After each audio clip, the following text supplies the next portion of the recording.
Assalamualaikum warahmatullahi wabarakatuh. Bapak, Ibu dosen yang terhormat, perkenalkan nama saya Nafiuddin. Saya guru MA2 An-Nuqoyah Guluk-Guluk Sumeneb dengan materi fikih. Saya juga salah satu peserta PPG dari LPTK Uinhas Jember pada Daljab 4 periode 1 tahun 2026. Hari ini hari Sabtu 24 Januari 2026 saya akan melaksanakan uji kinerja pembuatan video pembelajaran pada anak kelas 1 Aliyah 2 An-Nuqoyah dengan materi proses penyelesaian jenazah. Semoga video ini dapat berjalan dengan baik. Sekian dari kami. Wassalamualaikum warahmatullahi wabarakatuh.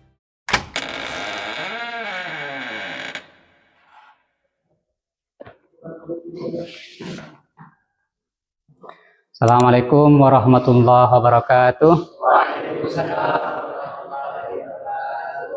Bismillahirrahmanirrahim.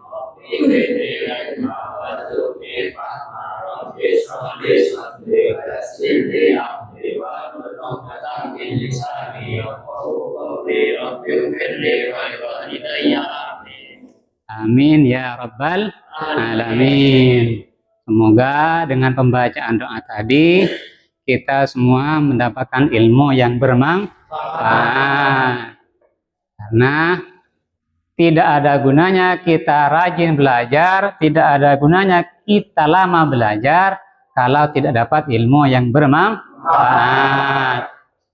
Baik, siang ini kita akan mengecek satu persatu dari kelas 1B Madrasah Aliyah 2 An-Nuqoyah.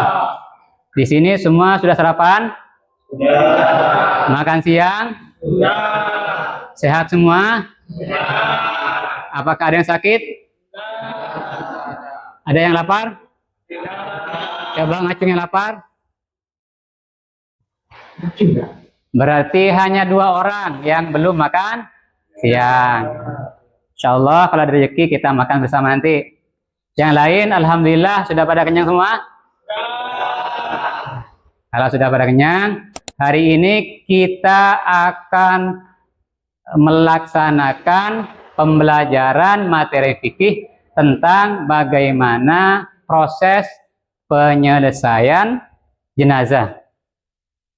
Artinya, jika salah satu kerabat kita terdekat mengalami yang namanya Quran, itu salah satu ajaran yang dibawa oleh Rasulullah. Karena apa? Karena mati dari semua insan yang hidup ini pasti. Saya tanya dulu, kalau sholat jenazah hukumnya wajib apa sunat? Wajib. Yang tahu ngacung, yang tahu hukumnya wajib apa sunnah? Wajib. Yang lain? Wajib. Artinya kalau tidak sholat jenazah dosa atau tidak? Siapa yang dosa? Jenazahnya apa orangnya? Yang lain? Sepertinya masih ada orang yang tidak melaksanakan sholat jenazah.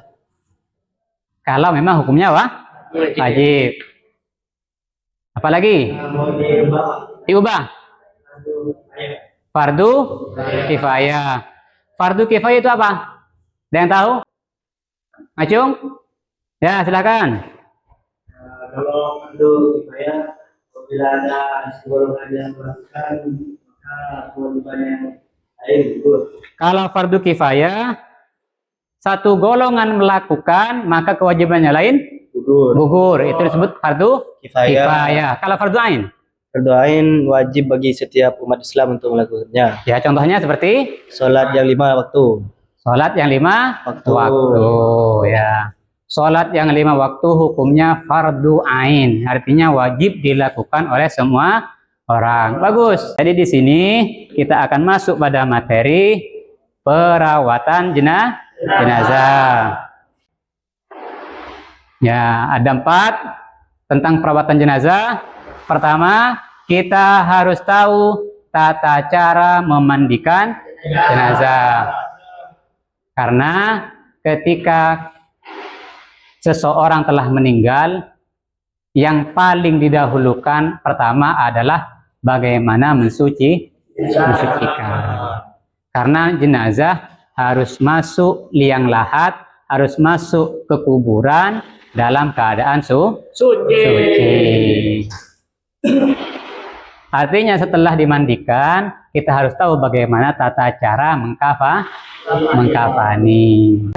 Sesuai dengan tata cara Islam. Yang ketiga, kita akan mengenal tentang tata cara mensolatkan jenazah. Kalau perempuan, di mana posisinya? Kalau laki-laki, posisinya di mana? Itu ada tata caranya. Yang keempat juga kita akan masuk pada tata cara menguburkan jenazah. Baik, sebelum kita masuk ada pertanyaan? Ada pertanyaan? Ya, kita masuk pada bab memandikan jenazah. Nah, pertama, memandikan jenazah. Ada syaratnya. Syarat memandikan jenazah. Pertama, jenazah yang kita mandikan harus orang Islam. Yang kedua, didapati tubuhnya sekalipun hanya sebagian. Kita menemukan misalkan seorang yang dimakan binatang buas. Ada kan di Sulawesi seseorang yang mandi ternyata diterkam buaya. Ketemu lengannya saja atau tersisa perut. Ya kita ambil, kita sucikan. Itu syaratnya. Kita sucikan, layaknya kita mensucikan jenazah. Betul, disucikan. Yang ketiga, syarat wajib memandikan jenazah. Jenazah tersebut bukan mati syahid. Yang berhak memandikan jenazah. Pertama, yang berhak memandikan jenazah kalau laki-laki dimandikan oleh laki-laki. Paham ya? Jadi kalau si A meninggal seorang laki-laki, maka yang berhak memandikan pun juga laki-laki. Jika yang meninggal adalah perempuan, maka yang berhak memandikan adalah. Kenapa seperti itu? Ada yang tahu? Yang tahu ngacung tangan? Kenapa seperti itu, Sandi? Kenapa bisa seperti itu? Laki-laki yang memandikan harus laki-laki, sedangkan jenazah perempuan yang harus memandikan adalah jenazah perempuan. Ayo, siapa yang tahu alasannya kenapa? Kenapa? Tidak batal wudhu. Siapa namanya? Romi. Bagus. Salah satu alasannya tidak membatalkan wudhu. Bagus, Romi. Yang lain? Akil. Agar tidak muncul syahwat. Kenapa bisa muncul syahwat? Karena melihat bagus, masuk akal. Seorang ayah meninggal, maka yang berhak memandikan adalah kakek, anak laki-laki, saudara, atau kalau tidak ada misalkan tidak punya saudara, tidak punya kakek, tetangga dekat yang laki-laki, yang aman dari fitnah. Kalau perempuan yang meninggal, misalkan seorang ibu, maka yang mandikan harus anak perempuan. Siapa lagi? Bibi, ya, saudara perempuan, nenek, atau tetangga dari golongan perempuan.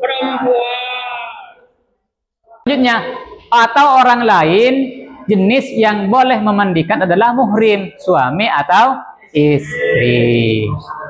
Istri boleh memandikan suami, suami boleh memandikan istri dengan catatan didampingi muhrim.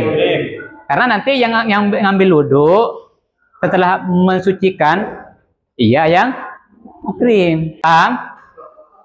Ada pertanyaan? Ya, yang kedua yang berhak memandikan jenazah. Yang lebih utama memandikan adalah keluarga dekat. Benar. Jadi sebelum kita ke tetangga dulu, carilah saudara dan dekat. Sebelum kita minta tolong ke tetangga, kita terlebih dahulu melihat saudara dekat. Karena itu biasanya yang lebih dipercaya untuk menyimpan banyak rahasia yang dia ketahui ketika memandikan. Paham ya? Yang ketiga, yang berhak memandikan jenazah, orang yang memandikan jenazah apabila mendapati cacat tubuh jenazah tidak boleh menceritakan kepada orang lain. Ini yang saya maksud tadi, seseorang yang memandikan jenazah yaitu dari orang yang dapat dipercaya. Paham ya? Ada pertanyaan? Ya, kalau Anda ada, silahkan lanjut. Ada 4. Apabila tidak mendapatkan orang yang sejenis atau muhrim suami istri, maka mayat ditayamumkan. Selanjutnya, kita masuk pada tata cara memandikan jenazah. Sebelum masuk ke ini, ada pertanyaan? Ada pertanyaan? Tidak ada. Tata cara memandikan jenazah. Ada yang tahu enggak? Yang wajib dalam Islam, yang mandi wajib, yang wajib ya kita ketahui, mandi wajib itu ada berapa? Dalam Islam, wajib mandi itu pada apa saja? Ketika terjadi apa saja kita wajib mandi? Ayo yang tahu. Yang tahu nanti dapat hadiah. Ya, apa saja? Pertama, mimpi wajib mandi. Mimpi basah. Yang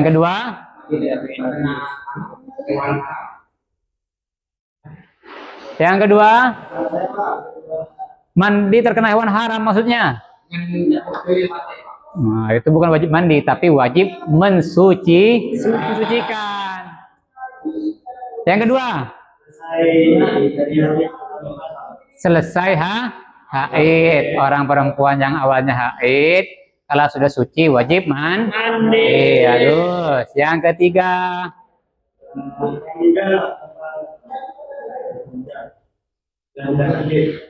orang meninggal wajib dimandikan, bukan mandi sendiri, dimandikan.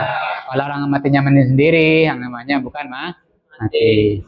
Jadi poin yang kedua saya tambah tadi, orang yang selesai haid dan nifas, yaitu orang yang wajib dimandikan. Pertama syaratnya, dalam memandikan jenazah boleh niat atau tanpa niat.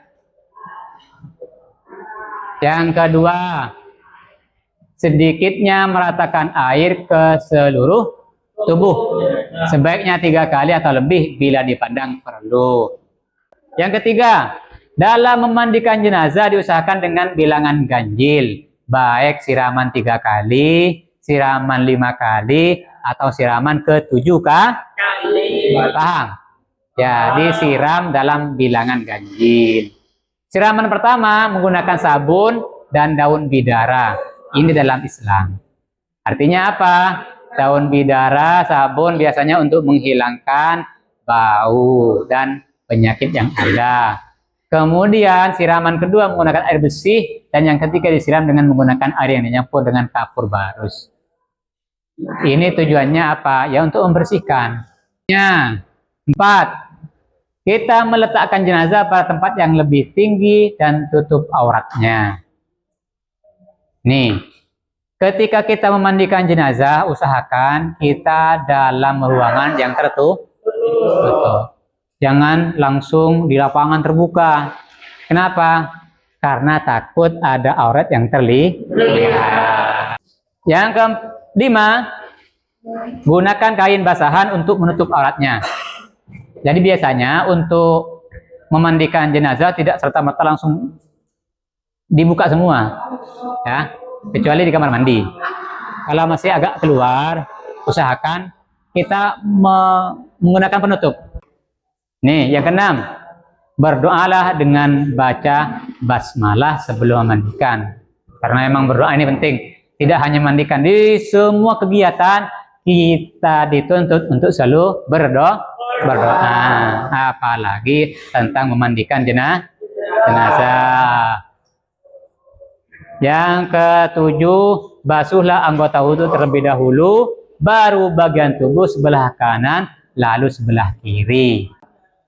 Yang kedelapan, urutlah dan tekanlah perutnya agar kotorannya keluar, kemudian bersihkan. Nah, yang kesembilan, basuhlah seluruh tubuh jenazah tersebut dengan suci dan mensucikan. Paham ya? Menggunakan air mutlak. Artinya setelah kita sabuni, setelah kita pakai pengharum, kita terakhir menggunakan air mutlak untuk mensucikan. Artinya dibasuh dengan air suci seluruh. Paham ya? Ada pertanyaan? Ya. Masuk pada proses yang ketiga, mengkafani. Sebelum masuk ke ini ada pertanyaan enggak? Ada pertanyaan enggak? Tidak ada.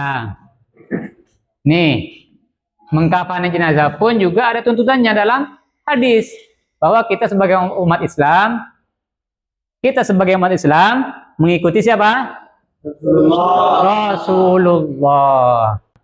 Nih, lihat pertama, mengkafani jenazah, kainnya berwarna putih. Kainnya berwarna putih. Sabda Rasulullah sallallahu alaihi wasallam, "Albisu min siyabikum al-bayada, fa innaha khairu siyabikum, fakaffinu fiha mautakum." Oh, ini artinya, pakailah kamu sekalian dengan kainmu yang putih, karena sungguhnya sebaik-baiknya pakaian adalah yang putih. Dan kafanilah jenazah dengan kain putih. Nah, makanya kain kafan kebanyakan warnanya putih. Tuh, yang keempat, kain kafan sekurang-kurangnya 1 lapis yang menutupi seluruh tubuh jenazah.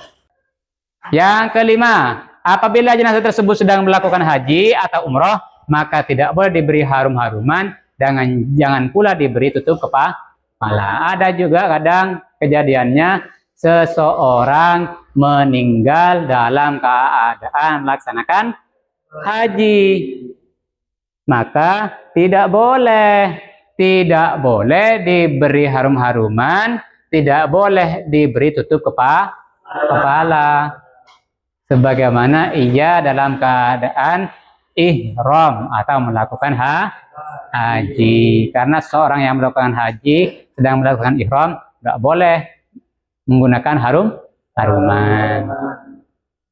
Kain kafan hendaknya bersih, baik sifat maupun bahannya, dan tidak boleh berlebih-lebih. Artinya kain yang harganya mahal. Terkadang ini banyak terjadi di luar Islam. Di Islam pun tidak boleh seperti ini. Misalkan seseorang yang meninggal karena dia bos rokok, ya bos rokok, maka cara membungkus mayitnya dibelikan lamiri berkain sutra.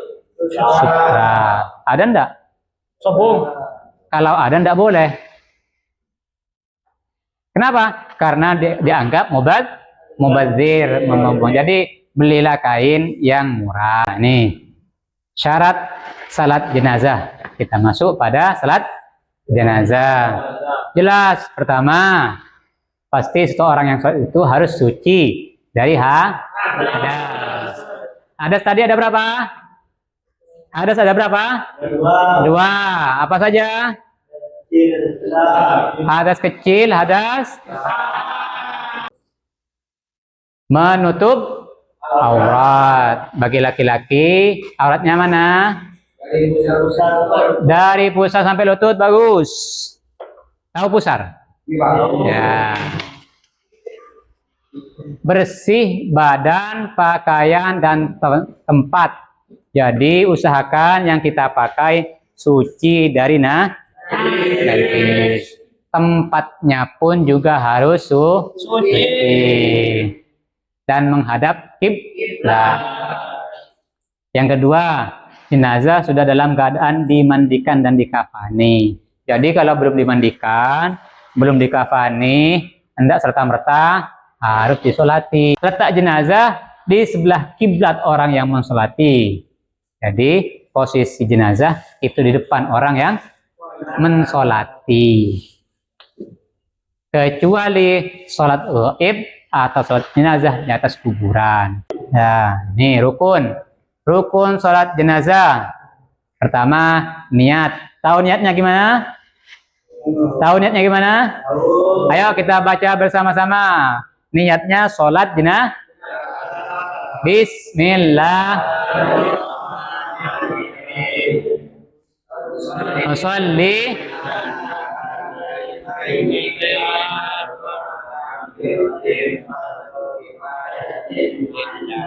ta'ala usolli ala hadzal mayyit. Terus arba'a takbiratin fardul kifayati lillahi ta'ala. Menyesuaikan, kalau menjadi imam berarti imaman lillahi ta'ala. Kalau makmuman lillahi ta'ala. Ada berapa takbir? 4 kali takbir. Berdiri jika mampu. Kalau tidak mampu tidak usah berdiri. Pada takbir pertama membaca surat Al-Fatihah ya. Jadi Allahu Akbar bacanya Al-Fatihah. Terus takbir yang kedua. Ya, bagaimana salawatnya? Wa ala Muhammad kama shallaita ala sayyidina wa ala ali sayyidina. Terus barik ala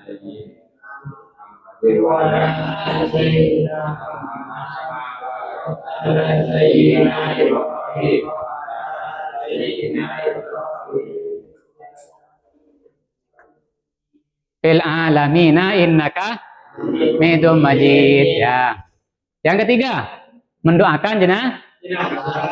Yang keenam, mendoakan yang ditinggalkan. Itu takbir yang keempat. Yang ketiga, mendoakan jenazah. Allahumma ufir lahu warhamhu. Terus takbir yang keempat, mendoakan seluruh orang mukmin, baik yang meninggal, yang ditinggalkan atau kita semua. Doanya gimana? Allahumma la tahrimna wa ufir lana walahu. Artinya mendoakan kita semua dan yang meninggal. Ya. Ada pertanyaan? Tidak ada ya? Tata cara menguburkan. Pertama, masukkan jenazah ke dalam lubang kubur sambil membaca doa. Bismillah wa ala millati billah. Yang kedua, letakkan jenazah di lubang lahat dengan menghadap kiblat dan kaki diusahakan menyentuh muka dan kaki diusahakan menyentuh tanah. Letakkan bantal tanah pada tubuh jenazah ini. Letakkan bantal tanah pada tubuh jenazah agar tetap menghadap kiblat kemudian tutup dengan kayu papan. Jadi untuk tidak ketika miring, untuk tidak kembali lagi terlentang, maka usahakan di belakangnya dikasih tanah. Takziah. Tahu takziah? Tahu takziah? Ya, tahu takziah ini artinya mengunjungi keluarga yang meninggal. Ini sudah biasa terjadi. Paham ya? Paham. Nah, ini contohnya. Proses di dalam pertama memandikan, yang di sini. Di sini memandikan, yang di sini mengkafani. Yang di sana mensolati. Yang di sini bukan ya. Yang penting sudah jelas. Ada pertanyaan? Semuanya mengerti? Saya tanya satu saja. Nanti yang tahu boleh keluar duluan. Nah, ini banyak pertanyaan. Saya tanya yang 6. Jelaskan syarat kain kafan yang dipakai jenazah. Ada yang tahu menjawab? Jelaskan syarat kain kafan yang dipakai jenazah. Yang lain? Hah? Warna putih. Terus yang lain? Harus bersih. Terus? Bagus, itu yang paling inti. Menutupi seluruh aurat jenazah. Yang ketujuh, jelaskan hukum sholat jenazah. Hukumnya apa? Fardu kifayah. Ya, bagus, sudah paham semua. Sekian, terima kasih. Selamat belajar. Ada pertanyaan? Nah, ya sudah, kalau ada pertanyaan, dari pertanyaan yang tadi, saya anggap kalian sudah paham. Tinggal bagaimana praktek ketika kita menghadapi jenazah di lapangan. Ya, semoga kita semua panjang umur, dapat ilmu yang bermanfaat, serta ilmu yang kita dapat dimanfaatkan kepada orang lain. Kalau ada pertanyaan, akhirnya dari saya, silahkan baca doanya.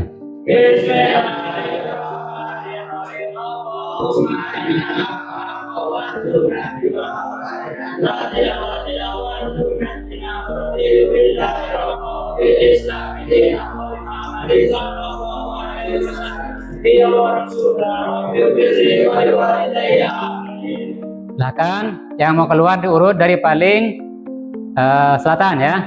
Berdiri sebutkan namanya, keluar satu persatu. Ya, silakan. Namanya? Salim Mubarak. Ya, sudah keluar. Namanya? Imam Hadi Prasetyo. Ya. Langsung keluar. Ya. Keluar. Iqbal Rehan. Terus? Ya, silahkan langsung keluar. Yang ini? Sandi, Pak. Ya, silahkan keluar. Ini? Farda. Lanjut. Ahmad? Ya, Ahmad Jelani. Yang keluar. Terus? Ya, lanjut. Lanjut. Ya, silakan lanjut. Terus lanjut. Terus lanjut. Lanjut.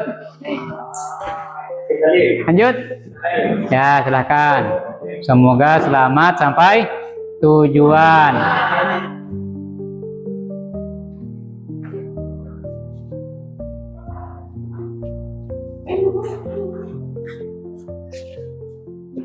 Waalaikumsalam.